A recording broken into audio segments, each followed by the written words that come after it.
Hey guys, I'm Leah Jackson from G4TV.com, and I am here at Major League Gaming's first pro circuit event of 2011 in Dallas. The MLG experience this year is a lot different. There's a bunch of new sponsors like every year, but the big change up this year is the setup in here in the venue. They got 3 main stages now featuring StarCraft, Call of Duty, and Halo Reach. It's not quite as intense as when they had the bleachers on the main stage, but there's a lot more people that can fit up there now, so it still gets really loud. I started pro gaming just by casual gaming, just like everybody else, and I heard about my first tournament by joining a science club in high school just to get extra credit, and I was just lucky that in that science club all they did was play Halo. So I carpooled up to a tournament and got third, and ever since then I've been going to tournaments. My mom said, you can miss Friday and Monday at school, but if you don't make any money, you're done playing video games, and I've never not made money at a tournament. I've actually been working with MLG since the very second event. I actually ran the tournament back then. This is our 8th season, and now I'm behind the scenes doing commentary. It's a dream job.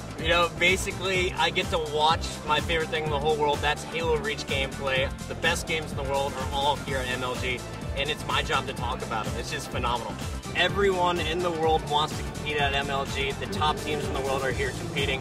And I think just in the future, we're going to see more and more international teams breaking into our top 16. MLG is the king. It's the mecca of Halo tournaments. You can't even go to any other tournaments because the good players play here. I've been waiting for the opportunity to come to an MLG event for a long time, so we're kind of watching the gameplay and then seeing some of the pros that we've been watching for a number of years. My favorite part about Halo is probably just the amount of skill it takes to be good at it.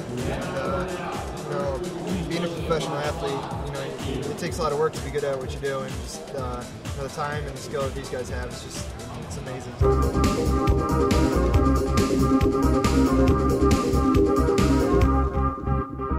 I'm pretty lucky. I love what I do. I've been a part of the league for probably 4 or 5 years, and I happen to get the job. I'm best friends with the people on my team, and I was a player before I was a coach, and they asked me right before the opener last year if I wanted to coach, and we did really well last year. They said I was a great coach. I want to keep doing it. I just try to play as much as I can, get comfortable with my team, and it's set up where we have a support player, an objective player, and we also have a lot of leaders on our team.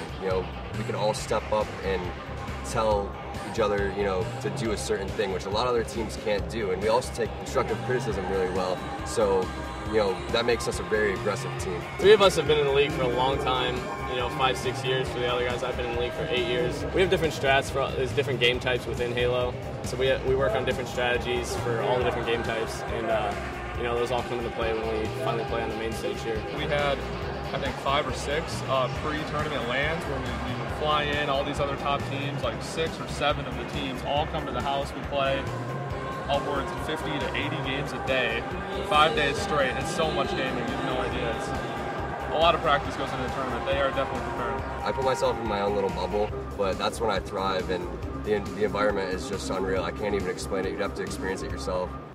The future of Halo Reach, it's almost limitless. It could really, really grow to be a lot more than it even is now. As a coach, I really hope our role can expand to more than it is right now. The league is still growing. I can't wait to the day when we see thousands and tens of thousands of people at tournaments. Every year we're getting bigger and bigger. I think the next step is just to take our Halo Reach competitions internationally, and hopefully the Halo series continues and we continue to have more and more tournaments going on in the future. But it was in the grand finals versus Impact where Status Quo was able to nab a cool 5-2 victory. We started as a team in 2010 at the beginning of the season. We stuck together the entire season, and this first event, we're trying to have the longest lasting team in history of MLG, and it's our first event win for all of us. Once we were in the championships, we just wanted to play our game because we knew that we were the best team out there. We have the most chemistry as a team together, and just having that just makes us play better than everyone else. Status Quo's dedicated practice schedule paid off when it came through to pushing through to the finish.